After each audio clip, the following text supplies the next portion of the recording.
Je l'ai instantanément reconnu comme un avion américain, car aucun avion japonais ne pouvait voler à cette altitude à l'époque.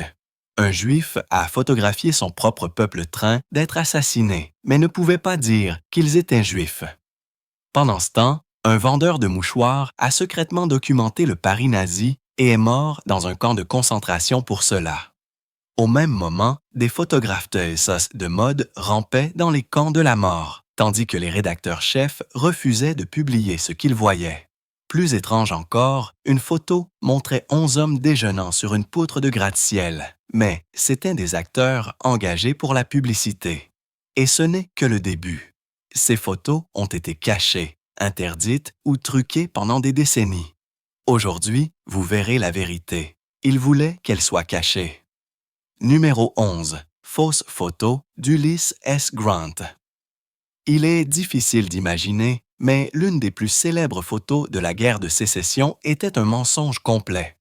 Pendant plus de 100 ans, les musées, les historiens et les Américains ordinaires ont cru qu'ils regardaient un moment de fierté de l'histoire. L'image montrait le général Ulysses S. Grant à cheval, entouré de ses hommes. Elle est apparue dans les manuels scolaires, a été accrochée dans les mairies et a été acceptée sans question. Mais ce n'était pas réel.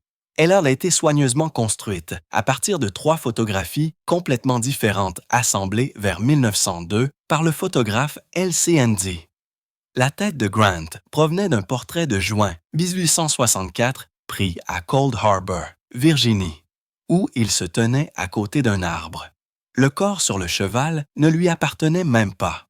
Il s'agissait du major général Alexander McDowell-McCook, photographié juillet 1864 à Brighton Wood, près de Washington, D.C. Et le fond n'était pas rempli de soldats fidèles de l'Union. Ces hommes étaient réalité des prisonniers confédérés capturés à Fisher Hill, septembre 1864, à plus de 160 km de City Point. Une fois que vous connaissez la vérité, les erreurs sautent aux yeux. La tête de Grant est placée à un angle maladroit sur le corps de McCook. Son uniforme ne montre qu'une seule étoile, alors qu'à ce moment-là, il aurait dû porter 3 tant que général-chef. Le cheval a une chaussette blanche à la cheville arrière-gauche. Mais le célèbre cheval de Grant, Cincinnati, n'avait pas de telle marque. Et peut-être l'indice le plus étrange de tous, les soldats arrière-plan tournent le dos à leur soi-disant général. Cela ne serait jamais arrivé si Grant avait vraiment été là. Handy avait une entreprise rentable vendant des images patriotiques aux anciens combattants de la guerre de sécession. Après avoir hérité des négatifs de son oncle Matthew Brady, 1896, il a commencé à créer des images qui brouillaient la frontière entre la vérité et la fiction. Ce faux a survécu pendant plus d'1 siècle, trompant presque tout le monde jusque 2007, lorsqu'un chercheur perspicace a finalement soulevé des doutes et a contacté la Bibliothèque du Congrès. Ce n'est qu'à ce moment-là que toute la vérité a éclaté. Numéro 10. Hisser sur un drapeau sur le Reichstag. C'était le 2 mai 1945. La guerre Europe s'effondrait ruines et fumée. Le photographe ukrainien Yevgeny Kal escaladait les murs brisés du Reichstag à Berlin. Un énorme drapeau rouge plié sous son bras. Ce n'était pas une bannière militaire. Son oncle l'avait cousu à partir de 3 napelets de rouge. Aldaï était venu immortaliser le coup final porté à l'Allemagne nazie. Mais le moment qu'il s'apprêtait à photographier n'était pas l'histoire train de se dérouler. C'était l'histoire train d'être réécrite. 2 jours plus tôt, les troupes soviétiques avaient déjà hissé un drapeau sur le Reichstag. Des tireurs d'élite allemands l'avaient rapidement abattu. Il n'existait aucune photo. Staline, désireux d'une image qui puisse rivaliser avec le célèbre lever du drapeau d'Ewyma de Joe Rosenthal, envoya Kal de Moscou pour mettre scène 1. La bataille était terminée. Le bâtiment était calme, mais l'Union soviétique voulait l'image, pas la vérité. Kal arrêta 3 soldats qui passaient par Papa Salassa, un simple soldat de 18 ans originaire de Kiev, du nom d'Alexei Kovalov, un soldat du Daghestan, Abdulkam Izmailev et Leonid Gorychov de Minsk. Aucun d'eux n'avait participé au lever du drapeau initial, mais ils étaient désormais les visages choisis de la gloire soviétique. Kaldai a pris 36 photos d'eux grimpant sur les décombres du bâtiment, plantant l'énorme bannière rouge dans le vent. À son retour à Moscou, les ennuis ont commencé. Au siège de TSS, le rédacteur-chef a remarqué quelque chose d'étrange. L'un des soldats portait une montre à chaque bras. Le pillage était un crime capital dans l'armée rouge. Les soldats pris flagrant délit pouvaient être abattus sur le champ. L'homme sur la photo venait d'être immortalisé le faisant. L'ordre était simple. Les montres devaient disparaître. Kaldai a rayé une directement du négatif. Tant qu'il y était, il a approfondi la fumée noire arrière-plan, rendant la victoire encore plus dramatique. Le 13 mai 1945, la photo retouchée a été publiée dans le magazine Agoniok. Le monde l'a vue comme une preuve du triomphe soviétique. Un moment de bravoure sur le toit du Reichstag. La vérité, à savoir qu'elle avait été mise scène, que les vrais soldats avaient été effacés de l'histoire, a été enterrée. Les hommes et sur la photo ont été discrètement réduits au silence par le NKVD. Leurs noms ont été échangés avec des noms géorgiens et russes plus acceptables politiquement pour plaire à la machine de propagande de Staline. Numéro 9. Déjeuner au sommet d'un gratte-ciel. À l'automne 1932, le monde a vu une photographie qui semblait capturer la pure bravoure américaine. 11 hommes assis sur une poutre acier, les jambes pendantes à 260 mètres au-dessus de Manhattan, déjeunant sans se soucier du monde. Cela avait l'air dangereux, cela avait l'air réel, et cela a trompé des millions de personnes. Ce que les gens ne savaient pas, c'est que tout était une mise scène. La photo a été prise le 20 septembre 1932 lors de la construction du RCA Building, aujourd'hui appelé 30 Rockefeller Plaza.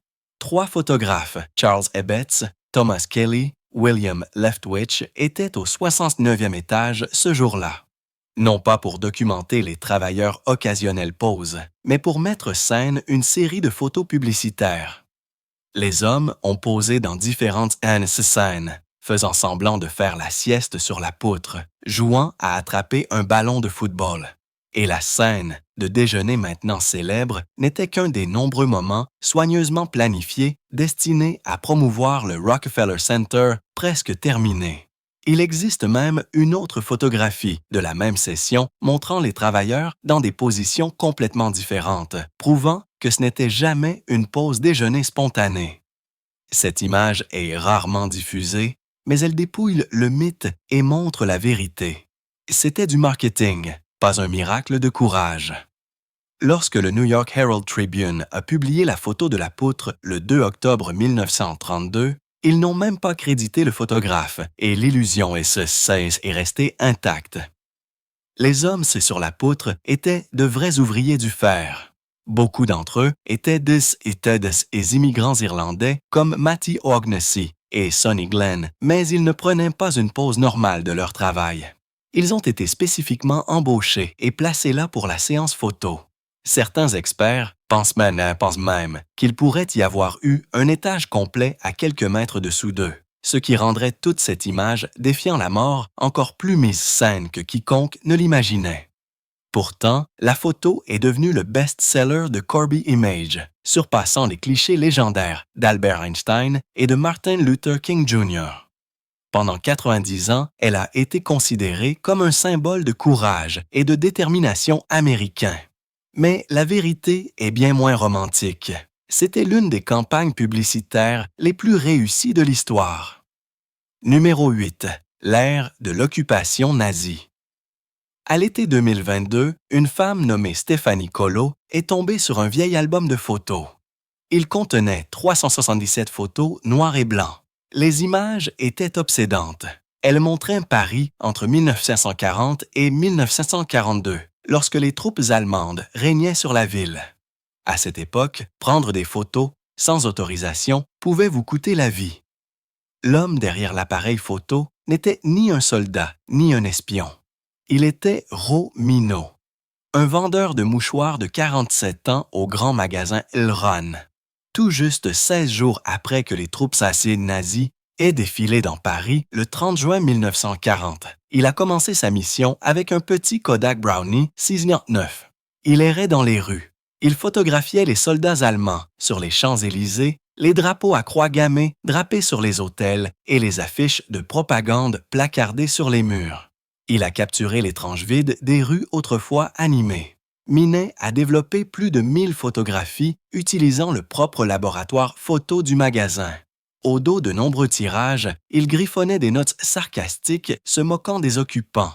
Dans l'une d'elles, il appelait les Allemands des Fritz et plaisantait sur un soldat refusant de poser avec 2 femmes. Des centaines de ces images ont été envoyées à un collègue, Louis Duven, qui travaillait parfois avec la Résistance. Novembre 1942, le secret a été éventé. Un collègue l'a trahi. La police a creusé dans son passé et a appris que sa femme, Martha, avait participé à une grève 1936. Cela a suffi à les qualifier de politiquement dangereux. Minet a été arrêté 1943 et déporté au camp de concentration de Mantes le 20 avril 1943. Plus tard, ils l'ont envoyé à Flossenberg. 2 ans plus tard, avril 1945, les forces américaines ont libéré le camp. Minet a survécu à la libération, mais pas longtemps. Le 28 avril 1945, tout juste 5 jours plus tard, il est décédé dans un hôpital à Cham, Bavière. Pendant 80 ans, personne n'a connu son nom. Ce n'est que septembre 2024 que l'enquête du journaliste Philippe Broussard a finalement permis de le faire connaître, la France l'honorant comme étant mort pour le pays qu'il aimait. Numéro 7. Hiroshima, après la bombe nucléaire. À 8h15 du matin, le 6 août 1945, Yoshito Matsushige, photographe de presse de 32 ans, boutonnait sa chemise lorsqu'un éclair blanc aveuglant a fendu l'air. Il n'était qu'à 2,7 km du centre de l'explosion. Cela aurait dû suffire à le tuer instantanément. Pourtant, il s'est sorti avec rien de plus que de petites coupures de verre.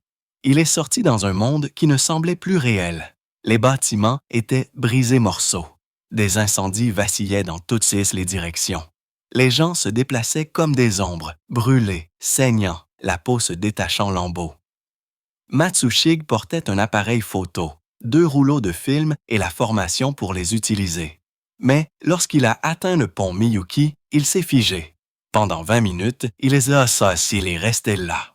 Des survivants étaient assis par terre, le visage et les mains carbonisés, les cheveux disparus. L'air sentait la fumée et quelque chose de bien pire. Il a levé son appareil photo, puis l'a abaissé à nouveau. L'horreur était trop forte. Même tant que professionnel, ses mains refusaient de bouger. Au cours des 10 heures suivantes, il n'a pris que 7 photos. 5 survivraient au processus de développement. Il a admis plus tard qu'il craignait que les victimes brûlées ne l'attaquent pour avoir pris leurs photos. Et peut-être qu'une partie de lui espérait que personne n'aurait jamais à voir ce qu'il voyait. Mais le film est resté avec lui pendant 20 jours. Il ne pouvait se résoudre à le développer. Lorsqu'il l'a finalement fait, c'était la nuit pleine air, rinçant les tirages dans un ruisseau qui était encore radioactif. Lorsque les forces américaines ont saisi presque toutes les images et bobines de films d'Hiroshima, elles ont raté ces négatifs cachés. Les photos sont restées enfouies pendant 7 ans jusqu'à la fin de l'occupation américaine du Japon. Le 6 août 1952, le magazine Asahi Gurafu les a publiées. Le numéro s'est vendu instantanément et a dû être réimprimé 4 fois, atteignant 700 000 exemplaires. Un mois plus tard, le magazine Life les a montrés aux Américains pour la première fois. Et pour beaucoup, c'était le premier moment où ils ont vu ce qu'une bombe atomique faisait vraiment à une ville et aux personnes à l'intérieur. Numéro 6. Dorothea Lange. Photo secrète. Lorsque Dorothea Lange a accepté un emploi de photographe gouvernemental au printemps 1942, elle pensait qu'elle ne faisait que documenter l'histoire. Elle ne savait pas que son appareil photo allait exposer l'un des secrets les plus sombres de l'Amérique, et elle n'a jamais imaginé que son travail serait caché pendant des décennies. Cela a commencé quelques semaines. seulement après que le président Roosevelt ait signé le décret 9-66. La War Relocation Authority a demandé à Lang de photographier le déplacement de 120 000 Américains d'origine japonaise de leur foyer sur la côte ouest. Les responsables voulaient des photos qui rendraient le processus calme et organisé. Ils voulaient que le public considère la relocalisation comme humaine et équitable. Mais l'appareil photo de Lang racontait une histoire différente. Ces photographies montraient des familles agrippées à de petites valises, ne sachant pas où elles allaient. Des enfants regardaient à travers les fenêtres des bus, le visage collé à la vitre. Des personnes âgées étaient assises sur le sol d'écurie, transformé hippodrome parce qu'il n'y avait pas assez de chaises. La vérité dans ces images était impossible à cacher. L'armée l'a remarqué rapidement. Ces photos montraient des aînés fatigués, des enfants confus et de jeunes hommes aux expressions vides. Rien de tout cela ne correspondait à l'image qu'ils voulaient. Les censeurs ont tamponné le mot « saisi » rouge sur ces tirages. Elle était suivie de près. Des gardes lui ont dit qu'elle ne pouvait pas photographier les barbelés, les miradors ou les sentinelles armées qui faisaient ressembler les camps à des prisons. Le gouvernement a tout pris. Plus de 100 photographies ainsi que les négatifs et les films non développés. Quelques-uns ont fait surface 1972 lors d'une exposition à l'UTLA, mais la plupart sont restés enfermés dans les archives nationales. On ne les a plus revus jusque 2006, lorsque les historiennes Linda Gordon et Gary Okihiro les ont publiés dans un livre intitulé « Impounded ». Langa savait pourquoi son travail était caché. Elle a écrit un jour que le gouvernement voulait un enregistrement, mais pas un enregistrement public. Et puis est venue l'ironie. Les photos mêmes, prises pour justifier l'internement, sont devenues la preuve qui a contribué à le condamner. Elles ont été montrées lors de la campagne pour la loi sur les libertés civiles de 1988, qui accordait des réparations aux survivants. Les images prouvaient quelque chose de simple mais de puissant. Que parfois, l'arme la plus dangereuse contre l'injustice est la vérité, montrée clairement pour que tous la voient. Numéro 5. Les photos de la libération de Oulipo par Lee Miller. Le 11 avril 1945, Lee Miller a franchi les portes de Buchenwald. Elle n'était pas là, tant que photographe de mode comme on la connaissait autrefois, mais tant que correspondante de guerre, suivant la 6e division blindée. Ce qu'elle a vu a dissipé toutes les illusions sur la guerre. Près de 21 000 prisonniers étaient à l'intérieur. Ils n'étaient que peau et os. Beaucoup étaient trop faibles pour se tenir debout. Plus de la moitié des personnes qui avaient été ici étaient déjà parties, forcées de participer à des marches de la mort vers d'autres camps. Le sol était imprégné de morts. Les corps étaient entassés empilés comme du bois de chauffage. Les survivants étaient allongés sur des couchettes bois, les yeux fixés sur rien, trop faibles pour bouger. 19 jours plus tard, le 30 avril 1945, le jour même où Hitler s'est mis un pistolet sur la tempe, Miller et son collègue correspondant David Sherman sont entrés à Dachau. Juste à l'extérieur du camp, un train était abandonné sur les rails. Il y avait 40 wagons. Chacun d'eux était rempli de cadavres. L'air était épais de l'odeur de décomposition. C'était le genre d'endroit qui se grave à jamais dans l'esprit. Miller a envoyé un câble à son rédacteur-chef à British Vogue. Elle a tapé majuscule. Elle a plaidé « Je vous implore de croire que c'est vrai ». Ces mots sont parvenus à Londres, mais les photographies qui les prouvaient, non. Les rédacteurs de British Vogue les ont refusés. Ils lui ont dit que les gens voulaient passer à autre chose, qu'ils ne voulaient pas voir quelque chose de si négatif. Le ministère de l'Information est allé plus loin, enfermant ces images les plus puissantes, les qualifiant de trop graphiques pour le public. De l'autre côté de l'Atlantique, American Vogue a imprimé plusieurs de ses photographies de camps avec le titre « Croyez-le ». Grande-Bretagne, une seule a été imprimée.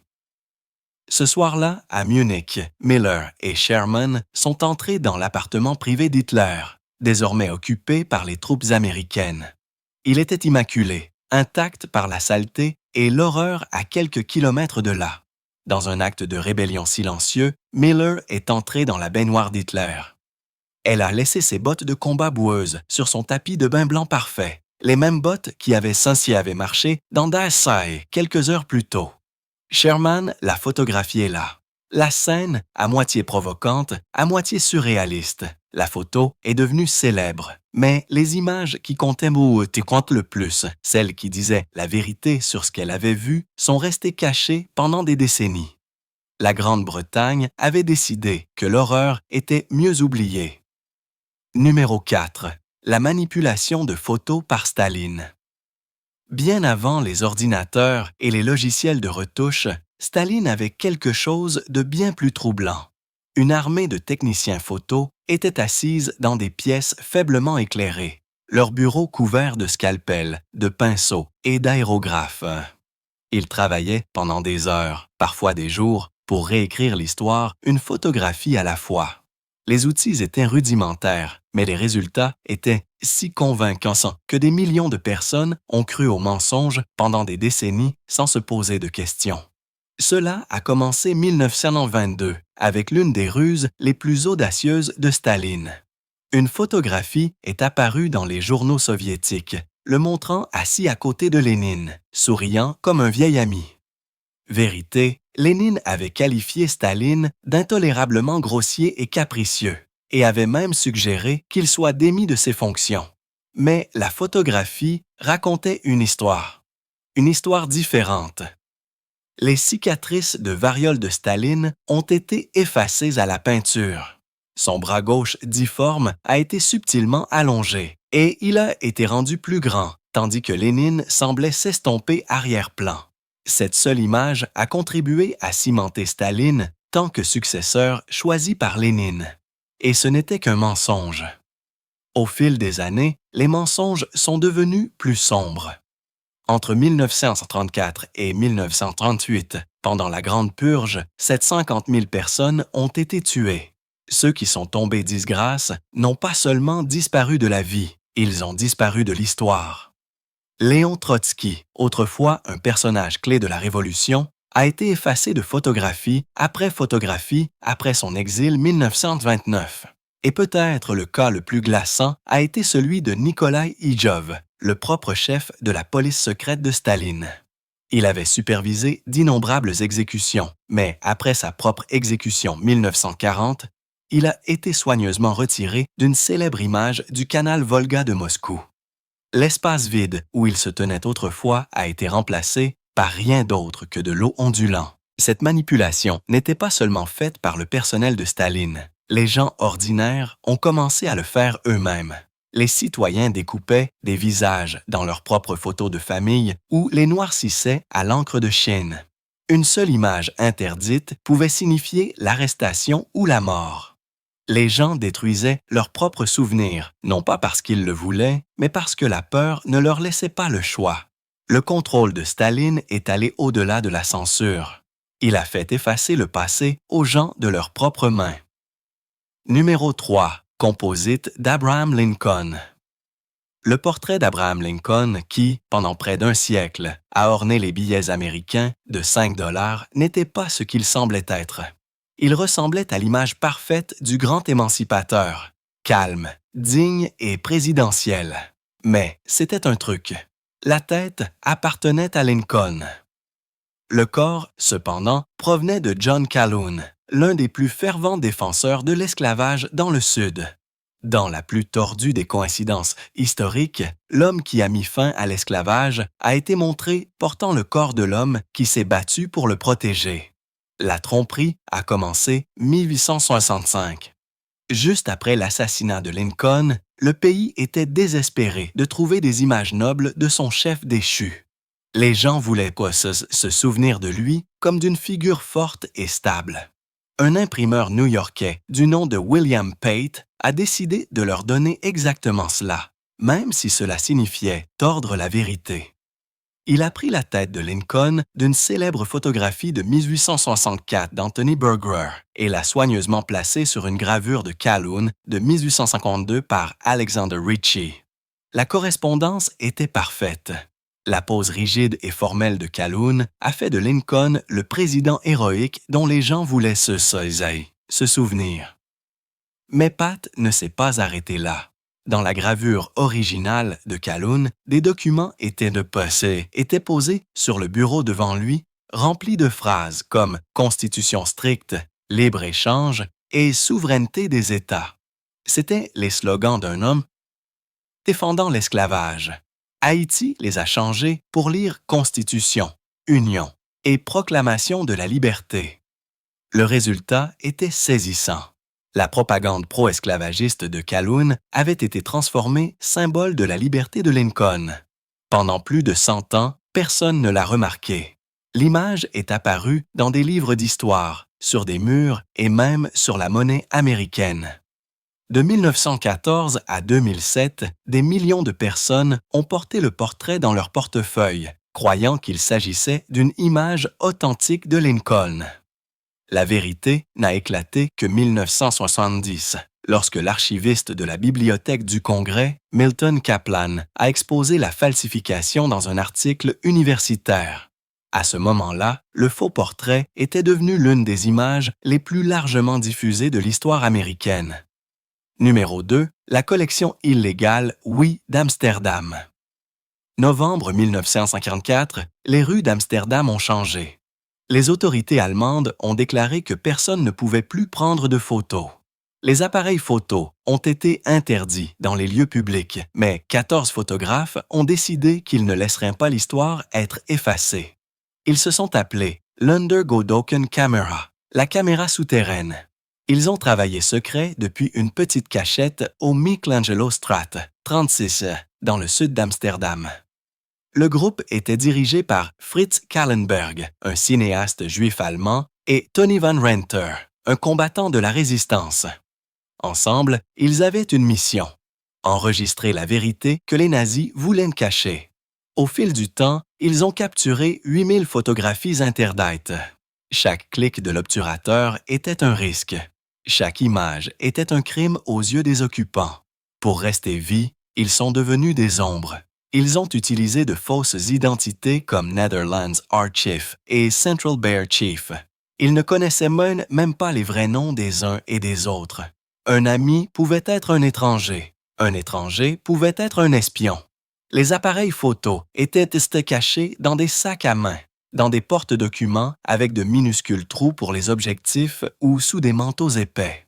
Les photos étaient prises à hauteur de hanche pour que personne ne s'aperçoive. Les femmes du groupe pouvaient se déplacer plus librement, portant des sacs à provisions qui semblaient inoffensifs, mais cachaient leurs appareils photos.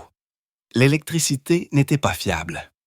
De nombreuses nuits, la ville était sombre et silencieuse. Dans leur grenier, ils travaillaient sous la faible lueur des lampes à carbure, développant des films dans des bacs d'eau parfumés aux produits chimiques. L'odeur s'accrochait à leurs mains. Dehors, des patrouilles allemandes passaient.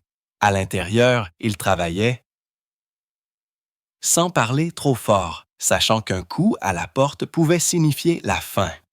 Ce qu'ils ont vu à travers leurs objectifs était pire que ce que quiconque voulait croire. L'hiver 1944 et 1945 est devenu connu sous le nom d'hiver de la faim. Les gens mouraient de faim. La photographe Amy Andreassa a capturé des scènes obsédantes d'enfants si minces que leurs vêtements semblaient pendre de leurs os, chacun portant une petite casserole à la soupe populaire. Cass Orth a documenté des corps étendus dans l'église Zerkirk d'Amsterdam. Pas de cercueil, juste les morts enveloppés dans du tissu.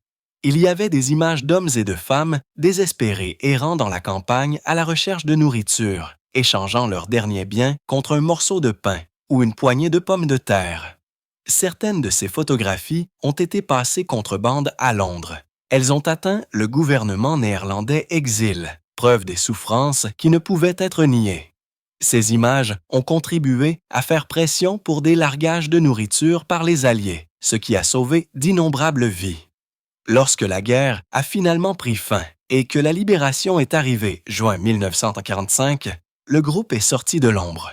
Leur première exposition a ouvert ses portes le même mois à Kaiser.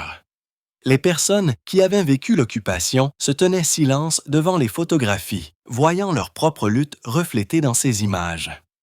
Des décennies plus tard, leur travail était encore remémoré. 2025, l'UNESCO a ajouté la collection au registre de la mémoire du monde des Pays-Bas. C'était le premier héritage photographique à recevoir un tel honneur. Les images de la caméra souterraine restent la preuve que, même dans les moments les plus sombres, certains risquent tout pour que la vérité puisse être vue. Numéro 1. Le premier Holocauste soviétique. Juin 1941. Quelques jours seulement après que les forces d'Hitler aient traversé l'Union soviétique, une photographie est apparue dans le magazine Ogun que personne n'avait jamais vue auparavant. Elle avait été prise avec l'appareil photo d'un soldat allemand mort. On y voyait un groupe d'hommes juifs contraints de creuser leur propre tombe. Personne ne le savait alors, mais cela allait devenir la première photographie d'atrocité de l'Holocauste jamais montrée au public. Beaucoup de ceux qui prenaient ces photographies étaient eux-mêmes juifs, mais ils n'étaient pas autorisés à dire que les victimes étaient juives. Mark Redkin, un photographe juif, a été parmi les premiers à arriver lorsque les forces soviétiques ont libéré Kirch le 31 décembre 1941. La Gestapo avait enregistré 7500 Juifs dans la ville. Au cours de la première semaine de décembre, ils les ont emmenés dans un fossé anti-chars à l'extérieur de la ville et les ont tous tués. Lorsque les photographies de Redkins ont été publiées février 1942, elles montraient Homme, des corses dans la neige dont une mère entourée de ses enfants. La légende ne disait pas qu'ils étaient juifs. Elle disait seulement que les troupes fascistes avaient abattu des milliers de citoyens soviétiques pacifiques. La décision était délibérée. Les responsables soviétiques ont expliqué privé que s'ils disaient aux gens que les victimes étaient juives, ils craignaient que cela n'inspire pas la même volonté de se battre.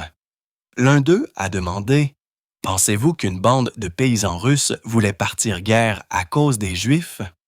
Eva Nikal, un autre photographe juif, a pris des photos de la libération du ghetto de Budapest janvier 1945. Sur ces images, les Juifs portaient encore leurs étoiles jaunes, mais ces photographies ont été interdites dans les journaux centraux. Elles ne correspondaient pas à la version soviétique de la guerre. À la fin du conflit, environ 1 million de Juifs soviétiques avaient été assassinés. Pourtant, dans l'histoire officielle, ils sont simplement devenus des citoyens soviétiques. La souffrance est restée, mais l'identité des victimes a été effacée. Les photographies ont survécu, mais la vérité qu'elles racontaient a été enterrée.